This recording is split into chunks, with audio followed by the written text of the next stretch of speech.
Pada malam hari ini kita akan bahaskan perkara yang telah kita lakukan pada bulan Ramadan, terutama membaca Al-Quran, yang mana bulan Ramadan itu juga yang kita kenal sebagai Syahrul Quran, bulan Al-Quran, yang mana Al-Quran itu diturunkan. Ini hanya sekadar kesinambungan. Assalamualaikum warahmatullahi wabarakatuh. Bismillahirrahmanirrahim. Alhamdulillahirabbil alamin.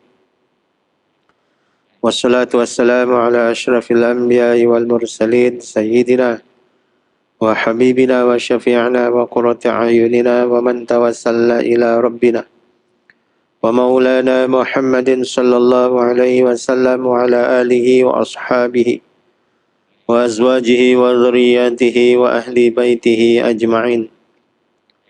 Subhanaka la ilma lana illa ma 'allamtana innaka antal alimul hakim. Rabbi shrah li sadri wa yassir li amri wahlul 'uqdatam min lisani yafqahu qawli. Allahumma faqihna fid din wa 'allimna ta'wil wa la hawla wa la quwwata illa billahil aliyyil 'azim. Amma ba'da. Yang saya hormati, yang saya muliakan para alim ulama, para asatidzah. Yang saya hormati, yang saya muliakan Tuan Nazir Masjid Al-Falah USG 9, Tuan-tuan imam seluruh HJK pengurusan masjid, hadirin hadirat yang dimuliakan dan dirahmati oleh Allah Subhanahu wa taala. Mudah-mudahan kita semua dalam lindungannya Allah Subhanahu wa taala dari segala bentuk musibah dan juga wabak. Dan mudah-mudahan kita semua dikurniakan oleh Allah Subhanahu wa taala dengan kesihatan dan kekuatan agar kita dapat melaksanakan semua ketaatan kita kepada Allah dan menjauhkan segala larangan-larangan Allah Subhanahu wa taala. Dan mudah-mudahan kita semua dikurniakan oleh Allah Subhanahu wa taala dengan syafaat baginda Nabi Muhammad sallallahu alaihi wasallam, baik di dunia maupun di akhirat.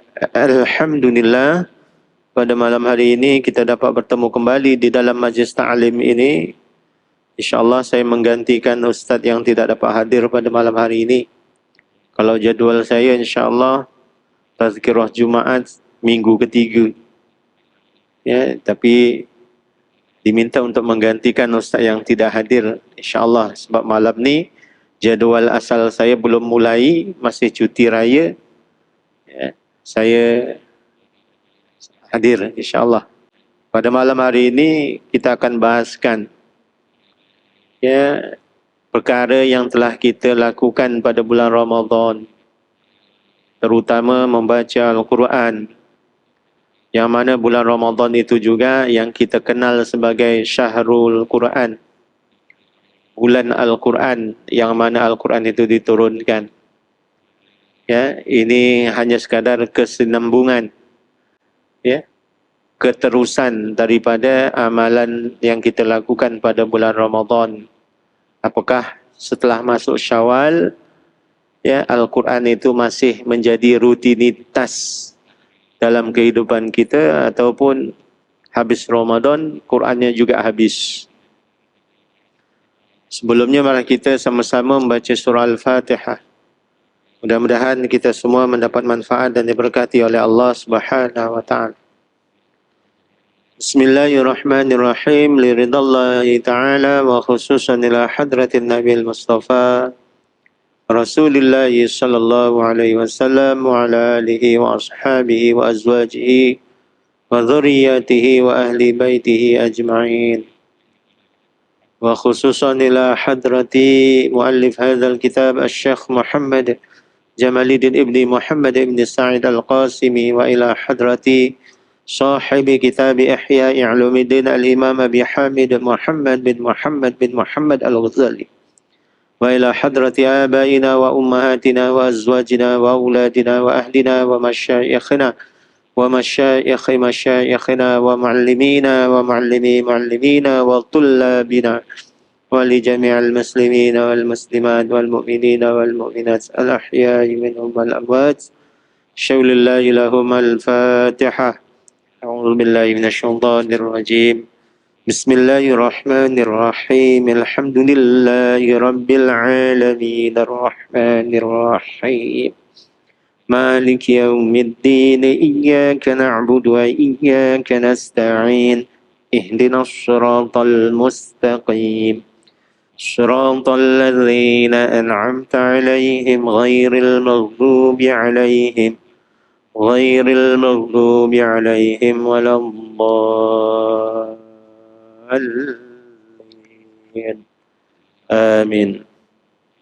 بسم الله الرحمن الرحيم. قال المؤلف رحمه الله تعالى ونفعنا به وبعلومه وأمدنا بأسراره ونفحاته في الدين والدارين آمين يا رب العالمين.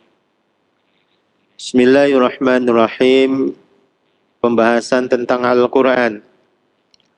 Ya, sebagaimana yang kita tahu bahwa Al-Quran adalah merupakan satu anugerah yang Allah kurniakan kepada junjungan besar Nabi kita Nabi Muhammad sallallahu alaihi wasallam dan juga kepada umatnya akhir zaman daripada para sahabat sampailah akhir zaman. Ya, Al-Quran itu anugerah yang tidak ada tandingannya. Ya, yang mana Al-Quran itu sendiri murni keoriginalannya. Tidak seperti kitab-kitab samawi yang lain yang telah diubah oleh tangan-tangan orang-orang jahil. Ya, yang sebenarnya yang mengubah itu orang-orang pandai. Tapi oleh kerana kepandaiannya itu tidak pada tempatnya, wahyu Allah diubah, ya kita panggil orang jahil lah. Ya, termasuk jahil lah. Ya. Ya, terutama Bani Israel yang telah merubah ya kitab Taurat dan kitab Zabur. Tapi kita wajib mempercayai bahawa 3 kitab sebelumnya itu juga adalah kitabnya Allah. Yang perlu kita wajib untuk jaga dan kita amalkan adalah Al-Quran. Makanya ibadah Al-Quran ini jangan hanya ibadah jadikan ibadah musiman. Ya, maksudnya setiap kali bulan Ramadan baru sibuk-sibuk nak keluarkan Al-Quran dari raknya. Ya, baru nak tadarus dan sebagainya. Makanya para ulama itu ketika ingin menyambut bulan Ramadan, ulama-ulama terdahululah, ya, terutama ulama-ulama salaf, mereka mempersiapkan diri untuk menyambut bulan Ramadan itu setengah tahun sebelum Ramadan itu tiba. Berbeza dengan kita, besok nak Ramadan, baru malam ini kelang kabut, nak pergi masjid, nak tarawih. Betul tak? Kalau para ulama itu tidak, ya mereka sebelumnya, 6 bulan sebelumnya sudah mempersiapkan diri. Seakan-akan menyambut bulan ataupun menyambut seseorang yang agung. Samalah kita kalau misalnya masjid ini nak didatangi oleh yang di-Pertuan Agong, kita sudah buat persiapan. Ya, paling tidak 3 bulan sebelum, betul tak?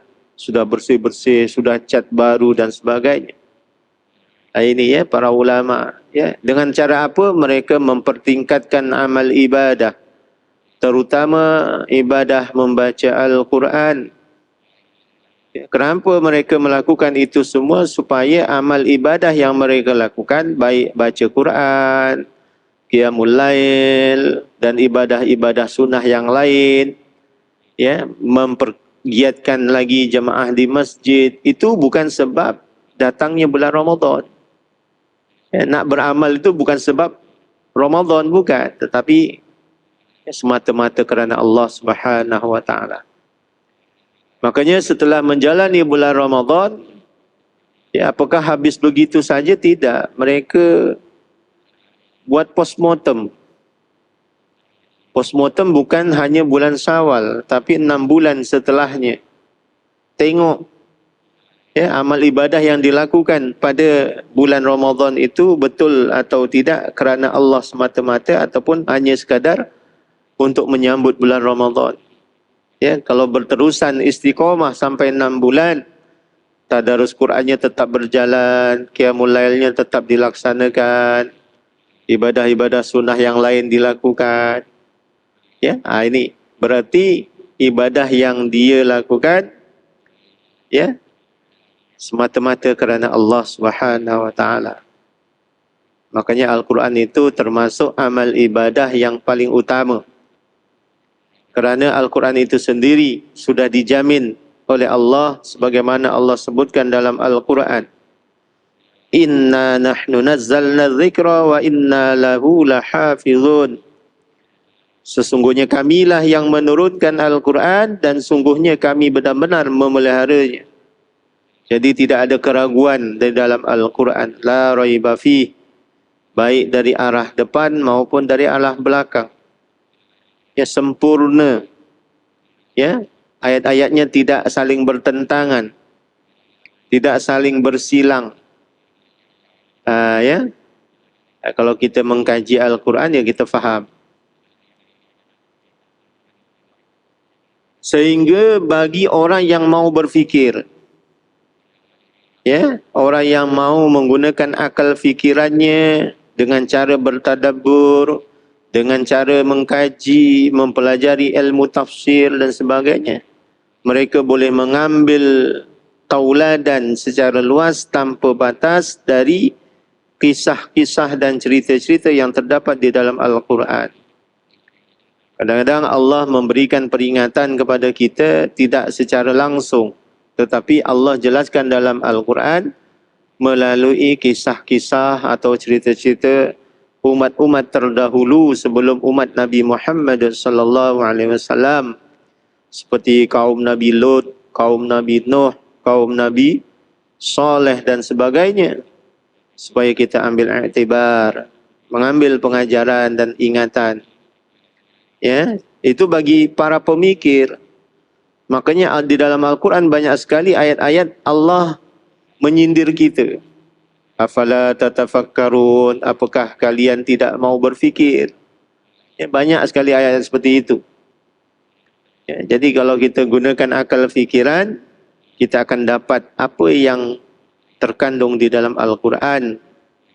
Dengan hukum hakam yang terkandung di dalam kitab ini, maka nampak dengan jelas jalan yang lurus dan benar. Jadi, ya, kata Al-Imam Al-Ghazali rahimahullah ta'ala, beliau mengatakan, baca Quran itu jangan hanya sekadar di lisan. Ya, jangan hanya sekadar baca. Ya, akal fikirannya kena main. Ya, juga digunakan untuk mengangan-angankan atau memikirkan maknanya. Apa yang kita baca, kita faham. Ya, kalau alasannya, Ustaz, saya tak pandai bahasa Arab. Sekarang tu sudah mudah. Ya, Quran terjemahan. Ya, yang tadi saya baca di skrin itu pun, ya, daripada Nasrul Quran sudah bekerjasama dengan Masjid Al-Falah kan untuk wakaf Al-Quran yang ada terjemahan. Itu bagus sekali. Ya, bagus. Jadi kalau belum ada kat masjid ni yang terjemahan, minta ya pihak pengurusan sediakan. Jangan hanya Quran yang bahasa Arab saja, tapi yang terjemahan. Ya, kalau ada bahasa Melayu, kalau dicampur bahasa Inggris, ya lebih baik. Ya, yang terjemah bahasa Inggris. Kalau yang bahasa Cina, Mandarin, ya silakan. Ataupun para jemaah yang ingin mewakafkan hartanya, beli Quran terjemahan 10 buah, taruh kat masjid sebagai wakaf. Untung-untung dimanfaatkan oleh jamaah masjid, pahalanya akan berterusan. Ya, ini. Jadi, kalau kita faham apa yang kita baca, kita akan mendapat kebenaran dan jalan yang lurus. Ya, dengan kitab ini jugalah ya kita dapat keterangan tentang hidayah, petunjuk dari Allah, dan dapat membezakan, memisahkan antara yang halal dan yang haram, antara yang hak dan yang batil. Wa bayyinatin minal huda wal furqan. Ya, Al-Quran itu menjelaskan tentang hidayah, petunjuk, dan juga membezakan antara yang hak dan yang batil. Makanya kalau kita faham apa yang kita baca dengan Al-Quran itu, ya, di situ kita akan dapat petunjuk. Makanya kalau kita lihat setelah kejadian peperangan antara Palestin dengan Israel, laknatullah itu, banyak orang-orang Eropah, ya, banyak orang-orang kafir mula buka Al-Quran. Walaupun terjemahan, ya, mereka melihat keteguhan iman rakyat Palestin sampai tidak mau keluar, mengungsi. Kalau kita dalam keadaan darurat, kita pergi, ya, kita akan mengungsi, betul. Tapi mereka tidak, tetap berada di tanah kelahiran mereka, mempertahankan hak mereka.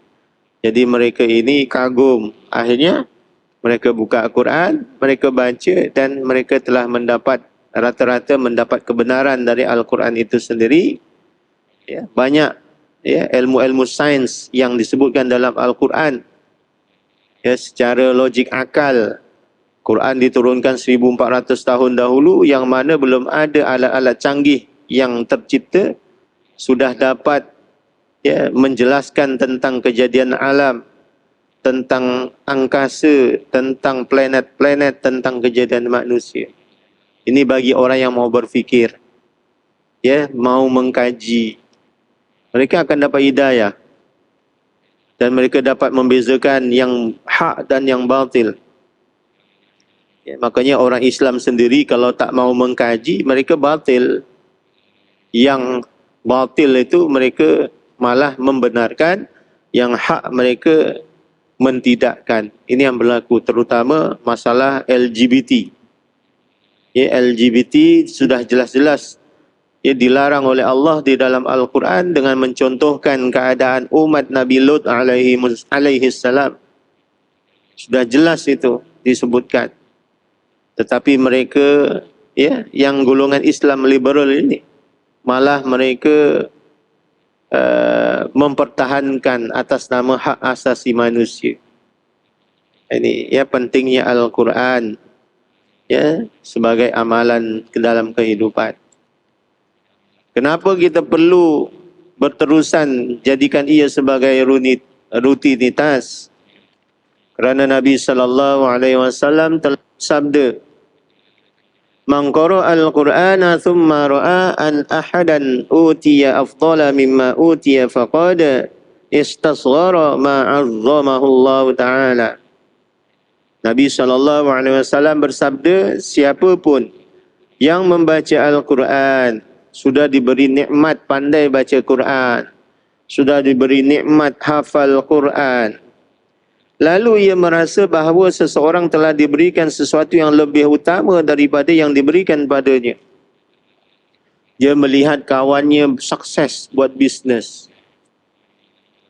Dia melihat jirannya sukses, ya, berjaya dalam bisnes. Dia tengok jirannya beli welfare baru misalnya. Ya, dia cemburu.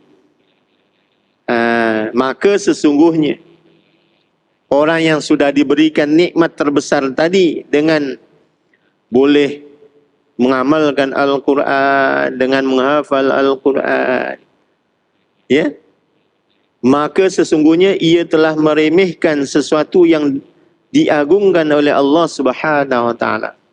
Ini kena hati-hati. Jadi siapa yang sudah ada Al-Quran di dalam hatinya terutama, ya, di dalam dadanya sudah ada Al-Quran, tak perlu nak cemburu-cemburu dengan orang lain, terutama masalah duniawi. Sudah, ya, dia senang, alhamdulillah. Kita senang tengok saudara kita senang, itu je cukup. Jangan kita merasa cemburu. Ya Allah, aku ini hafal Quran tapi kenapa tak kaya macam dia. Ini seakan-akan meremehkan apa yang telah Allah kurniakan kepadanya berupa Al-Quran. Ya, yang mereka dapat dunia, ya, bukan akhirat. Kecuali kalau dunianya digunakan untuk akhirat, dapat dua-duanya. Tapi dia sudah dapat akhirat, Al-Quran. Ya, dia seakan-akan tidak bersyukur. Dia sudah dianggap oleh Allah sebagai orang yang meremehkan anugerah yang paling agung yang Allah berikan pada kita. Makanya orang hafal Quran ini anugerah. Tidak semua orang boleh hafal Quran. Ya, banyak kadang-kadang kita sebagai mak bapak ya nak ciptakan anak yang baik. Ini banyak terjadi di kalangan kita. Anaknya nakal, ya degil, terlibat dengan maksiat, terlibat dengan najis dadah, ya, ais dan sebagainya. Tak boleh nak perbaiki, malah dihantar ke pondok. Ini yang terjadi ni banyak sekali. Sebab saya pun pernah terkena juga. Kita niatnya kalau orang mau belajar, silakan tafadhal. Ya, sebagai orang yang punya ilmu, menolak orang yang ingin mencari ilmu, itu hukumnya dosa. Kena terima, dia nak belajar. Ya, wajib kita terima untuk kita didik. Tetapi rupanya maksudnya sudah lain. Ya, malah dihantar ke pondok, malah bebas bawa perkara yang pernah dilakukan di luar ke dalam pondok. Jadi mempengaruhi kawan-kawan yang baik jadi tak baik. Ini yang berlaku. Dan kita sebagai orang tua, kalau ingin jadi anak yang baik, kena didik dari awal. Jadikan anak tu baik dulu. Kerana Al-Quran itu cahaya. Tak mungkin cahaya itu bersatu dengan kegelapan. Ya, kalau anaknya dah ahli maksiat, suruh taubat dulu betul-betul jadi orang baik, baru pergi ke pondok. Jangan terus dihantar, tak akan jadi. Ya, tak akan jadi. Kemudian Nabi SAW bersabda lagi, afdalu ibadati ummati tilawatul Quran. Ya, ibadah umatku yang paling utama adalah membaca Al-Quran. Jadi ibadah yang dimaksud Nabi SAW paling utama adalah baca Quran. Tapi atas garis, ya, setelah solat fardu 5 waktu. Semua ibadah kita ini bergantung solat 5 waktu kita. Kita buat amal baik sekalipun, sedekah yang banyak berjuta-juta, puasa sunnah setiap hari misalnya dan sebagainya, tetapi kita tak jaga sembahyang 5 waktu kita, ya, yang lainnya masih dipertanggungjawabkan, malah ditolak oleh Allah Subhanahu wa taala. Kerana amalan yang pertama akan dihitung oleh Allah adalah solat 5 waktu. Kalau solat 5 waktunya baik, maka yang lain akan dihitung baik oleh Allah, tak perlu dihisap lagi. Tapi kalau solatnya buruk, ya, lubang-lubang, yang lain masih akan dihisap, jadi lama prosesnya. Sedekahnya akan dihisap, puasanya akan dihisap, semuanya. Ya, bergantung kepada solat 5 waktu. Ya, kemudian baca Quran. Ya. Solawat bagus. Tapi masih kalah dengan baca Al-Quran. Istighfar bagus. Tapi masih kalah dengan baca Al-Quran. Ada pertanyaan. Ustaz, mana yang paling utama antara baca Quran dan baca salawat? Ini hanya pendapat ulama. Ya. Pendapat ulama ini dia kata, kalau orang itu ahli fasik, orang yang fasik, orang yang selalu buat dosa, sukanya buat dosa setiap hari, sebaiknya dia memperbanyakkan baca salawat dulu. Ya. Boleh baca Quran, tapi takutnya apa? Takutnya terkena dengan hadis, ataupun katanya saya sahabat Anas, rubbatalin lil Qur'ani wal Qur'an yal'anuh. Banyak sekali orang yang membaca Al-Quran namun Al-Quran melaknatnya. Ini yang kita khawatirkan. Ya, sebab apa? Dia ahli maksiat, ahli zina misalnya, kemudian dia baca Quran, kebetulan ayatnya wala taqrabuz zina. Yang otomatik kena pada dirinya sendiri. Kemudian dia ni orangnya zalim, suka zalim pada orang lain, zalim pada jirannya, zalim pada keluarganya. Dia baca Quran, ala la'natullahi 'alal zalimin. Laknat Allah ke atas orang-orang yang zalim. Berarti dia melaknat dirinya sendiri. Dia suka menipu, jadi skamer, nak kaya cepat. Ya. Tawarkan saham Islamik katanya. Tampal gambar-gambar asatizah yang terkenal. Ya. Jadi skamer rupanya, menipu. Dia baca Quran, ala la'natullahi 'alal kadzibin. Laknat Allah ke atas orang-orang yang berbohong. Jadi kena balik pada diri dia. Makanya pendapat ulama itu sebaiknya banyakkan baca selawat tu. Ya, kerana di dalam selawat ada rahmat, dalam rahmat itu ada keampunan dari Allah Subhanahu wa taala. Allahumma salli, ya wahai Allah, tambahkanlah rahmat ta'zim. Makna sallu, ya salli itu kalau guru kami maknakan dulu, ya tambahkanlah rahmat ta'zim ala sayyidina Muhammadin, ke atas junjungan besar atau penghulu kami Nabi Muhammad sallallahu alaihi wasallam. Jadi ya minta rahmat ta'zim daripada Allah. Ya barulah ya dah memperbanyakkan baca selawat, baru baca Quran. Kalau yang soleh, orang-orang yang soleh, yang taat, sebaiknya memperbanyakkan baca Al-Quran. Ini beza. Ya, jadi yang memang ahli ibadah, orang yang taat, ya sebaiknya membaca Al-Quran. Kerana apa? Ya, itu tadi dalil daripada Nabi SAW, afdalu ibadati ummati tilawatul Quran. Kerana ada hadis di dalam kitab Tanbihul Ghafilin, ya kitab peringatan bagi orang-orang yang lalai. Kalau kita ngaji kitab ni bagus. Ya, selama ini kita lalai. Kalau kita dah ngaji kitab ni baru kita sadar. Ya, banyak hadis-hadis yang terkena pada kita.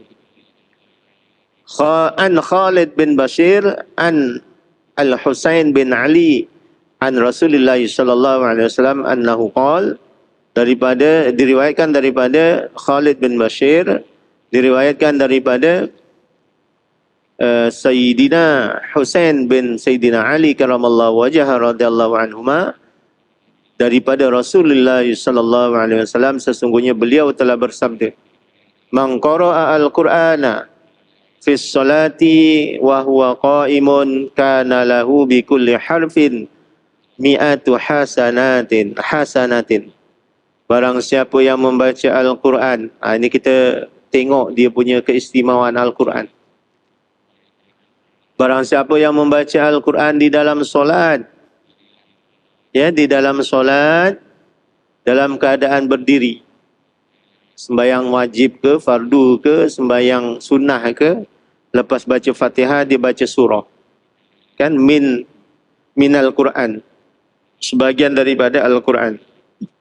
Dia baca setiap hurufnya, Allah kurniakan baginya 100 kebaikan. Satu huruf 100 kebaikan.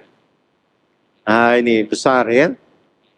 Tapi kalau kita nak baca panjang-panjang ketika tingkah keadaan solat sendiri boleh. Kalau berjemaah janganlah baca panjang-panjang. Ya, kalau di sini ada bab al-a'immah, imam, tentang imam. Ya. Kalau hadis-hadis Nabi tegur imam yang baca lambat. Nabi tak pernah tegur imam yang baca cepat. Ya, kebanyakan hadis itu menegur imam yang baca lambat. Seperti sahabat Mu'adz bin Jabal. Ya, jadi imam. Satu hari jadi imam Isya atau imam Maghrib. Dia tengok jemaahnya ramai. Kemudian lepas Fatihah dia baca surah Al-Baqarah.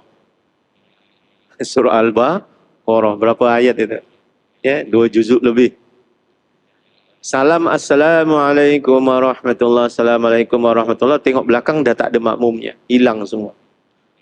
Ya, malah sahabat Mu'adz ini marah-marah. Wah, ini orang munafik ini.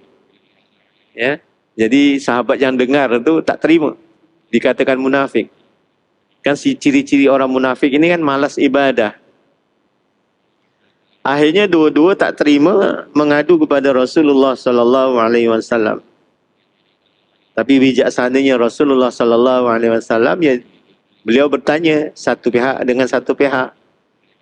Ya, yang satu protes, ya Rasulullah, ya, kita tak terima dikatakan munafik, bukan kita tak nak jemaah. Kami kan baru kebanyakannya petani, baru habis dari kebun kurma, penat dan sebagainya, belum makan malam.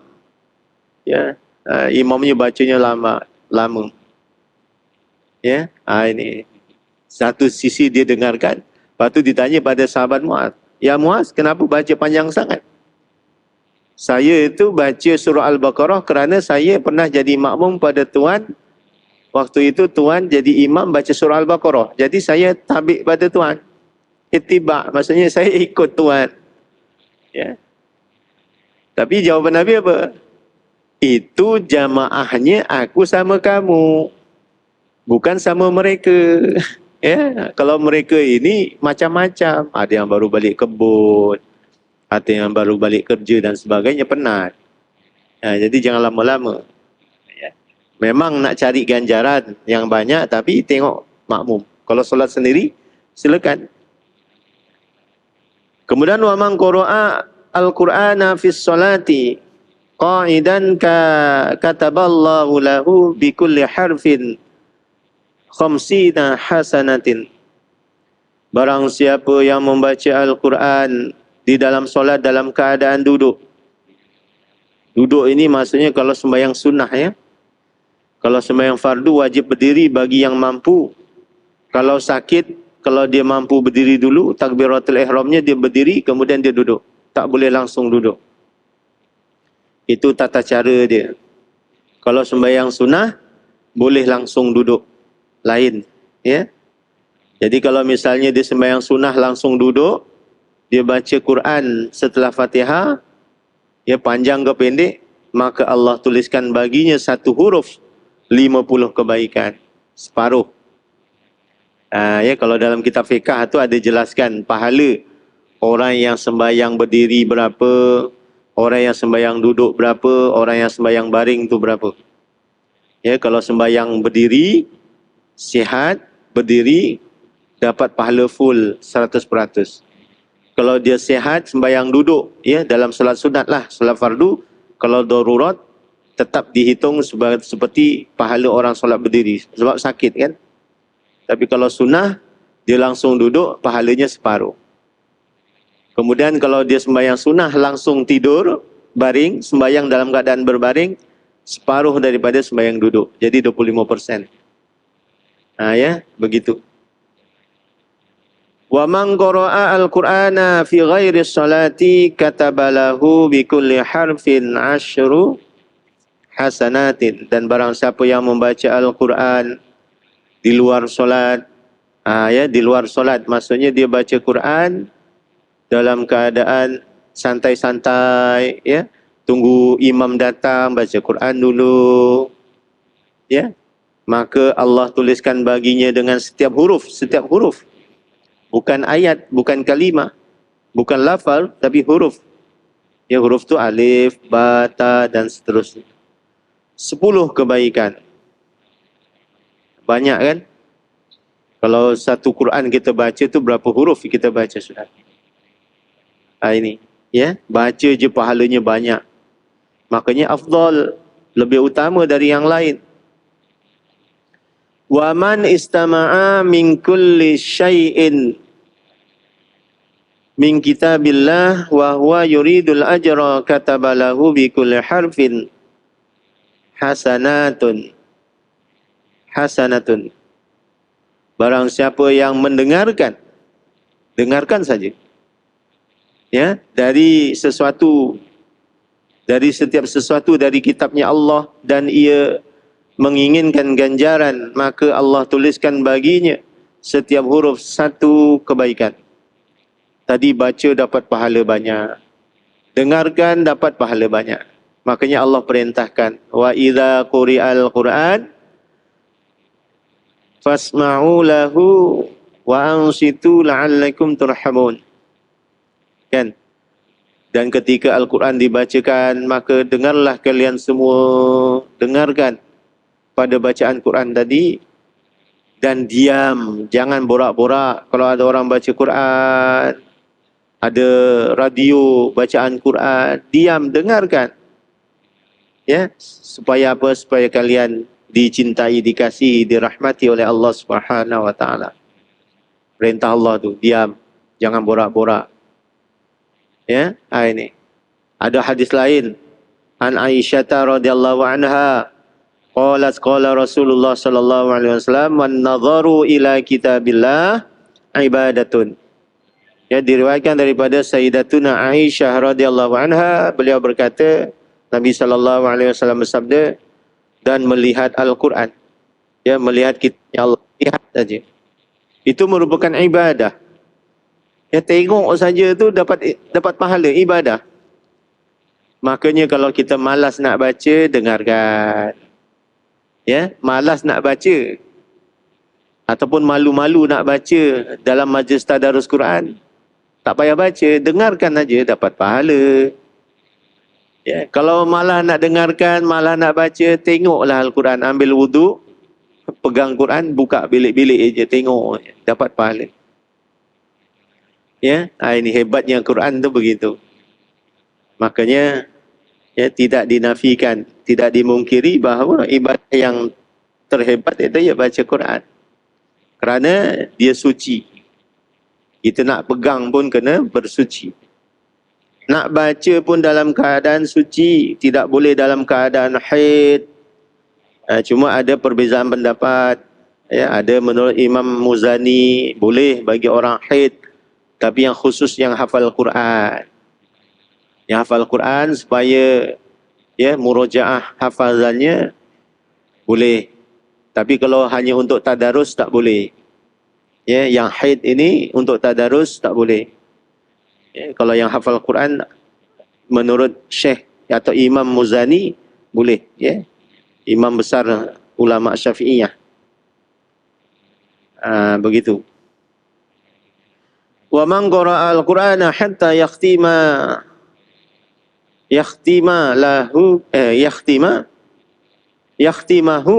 kana lahu 'inda Allah da'watun mustajabun imma mu'ajjalatan wa imma mu'ajjalatan.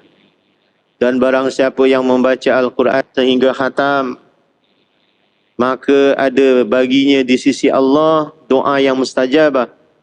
Ada kalanya dipercepatkan qabulnya dan ada kalanya dilewatkan qabulnya. Ini termasuk solusi daripada Rasulullah sallallahu alaihi wasallam kepada kita yang lalai. Sebenarnya Nabi sallallahu alaihi wasallam dah bagi kita jalan dah untuk menyelesaikan masalah dalam kehidupan. Kalau ditanya setiap orang, semua ada masalah. Terutama masalah keuangan, betul. Ya, siapa yang punya masalah keuangan, ya bisnesnya tak jalan, Nabi suruh baca Quran, khatamkan. Ya, khatam daripada surah Al-Fatihah, surah Al-Baqarah, terus sampai juzuk 30 surah An-Nas, khatam. Kemudian apa yang disuruh Nabi sallallahu alaihi wasallam? Doa. Kerana di sisi Allah doa orang yang khatam Quran ini qabul, mustajab. Ya, baik nanti cepat qabulnya ataupun dilewatkan oleh Allah, tetap qabul. Makanya siapa yang punya masalah dalam kehidupan, terutama keuangan, ya dah tahu susah, ya baca Quran. Ya, ambil wuduk kat rumah tu, malam-malam baca Quran. Sampai khatam, doa. Itu Nabi dah ajarkan dah. Ya? Cuma kita tak ngaji. Macam mana kita nak tahu, betul tak? Malam ni kita tahu. Jadi, ada masalah, jangan lepas dari Al-Quran. Kerana apa? Ya, kita langsung mengadu kepada Allah Subhanahu Wa Taala. Ya, kita mengadu kepada Allah Subhanahu Wa Taala. Kita minta kepada Allah langsung. Kalau kita berkeluh kesah kepada makhluk, ya, mereka boleh mendengarkan, tapi mereka tak boleh nak bantu. Tapi kalau kita berkeluh kesah kepada Allah Subhanahu Wa Taala, Allah sangat mendengarkan dengan teliti pengaduan hamba-Nya dan Allah akan tolong kita. Ini bezanya. makhluk dengan jadi kita kalau baca Quran, kita sepenuhnya berharap kepada Allah Subhanahu Wa Taala. Jadi kalau ada masalah dalam kehidupan, baca Quran. Ya, makanya jangan baca khatam bulan Ramadan lepas tu sudah tunggu bulan Ramadan tahun depan, ya, baru nak baca lagi khatam. Ya, kalau boleh terus target sebulan tu khatam atau seminggu sekali khatam. Ya, kalau dulu kami di pondok itu guru kami bagi tips seminggu khatam, 3 hari khatam, sehari khatam. Ada cara dia. Ya, kita berhenti dulu untuk menghormati azan isyak.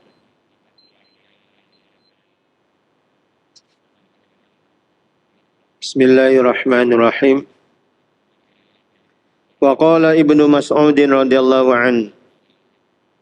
Sahabat Ibnu Mas'ud radhiyallahu an telah berkata, unzilal Qur'an liya'malu bihi fatakhadhu dirasatahu amalan.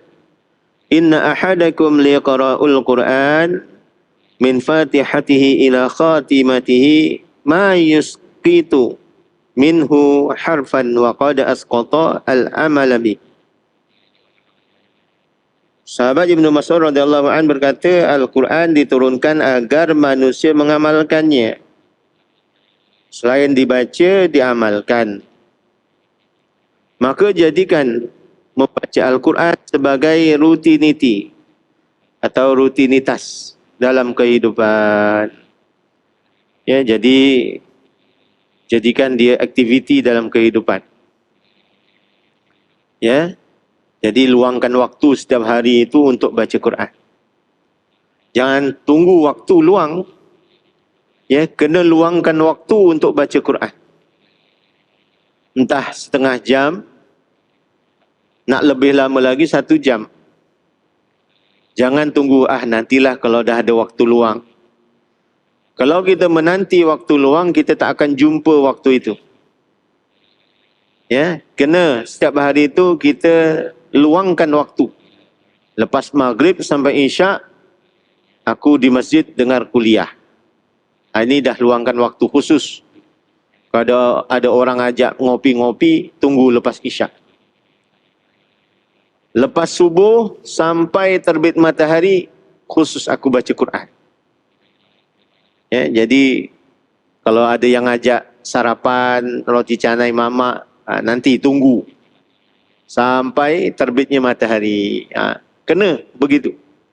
Kalau tak, kita tak akan jumpa waktu luang tu. Ya, baru nak duduk baca Quran, ayo ngopi, ayo, tak jadi. Kan? Begitu. Ya, jadikan aktiviti harian. Sesungguhnya salah satu di antara kalian ada yang telah membaca Al-Quran mulai dari pembukaan, Fatihah hingga khatam An-Nas tanpa satu huruf pun yang tertinggal, namun ia tidak mengamalkannya. Banyak, ya, banyak orang seperti ini. Mungkin termasuk saya jugalah. Baca Quran, baca, tapi tak mengamalkan. Ini yang terjadi. Makanya kita baca Quran, misalnya punya target khatam, sebulan sekali khatam, silakan. Ataupun satu hari mesti targetnya 1 juzuk. Jadi jangan sampai satu hari itu tidak baca terjemahannya. Jangan pula 1 juzuk kita baca terjemahannya 1 juzuk, makin lama lagi, supaya kita boleh imbang. Jadi kita target satu hari 1 juzuk bacaan tadarusnya. Terjemahannya cukup 1 hari 1 muka surat. Cukup. Ya, kalau 1 hari 1 muka surat kita baca terjemahan, 20 hari 1 juzuk. 2 bulan 3 juzuk. 4 bulan 6 juzuk kita dah boleh baca terjemahannya. Begitu. Ya, kita bagi-bagi. Kalau yang tadarusannya targetnya sebulan mesti khatam, ya teruskan. Kan, sebab kita tahu bahawa kita ni sekarang banyak kesibukan. Kecuali mungkin dari golongan yang sudah pencen-pencen, dia dah tak sibuk lagi, dia mungkin banyak waktu. Ya, makanya jangan sampai tak jadikan Al-Quran itu sebagai rutinity. Ya, ini bukan apa. Perkara kita baca Quran ini kan mudah, tak susah. Ya, baca Quran tinggal baca. Bagi yang dah lancar enak. Yang bacanya tak lancar, ya, bacanya masih gagap-gagap, tak masalah. Pahalanya lebih banyak, berganda. Kerana punya usaha nak baca Quran. Ya, yang penting belajar.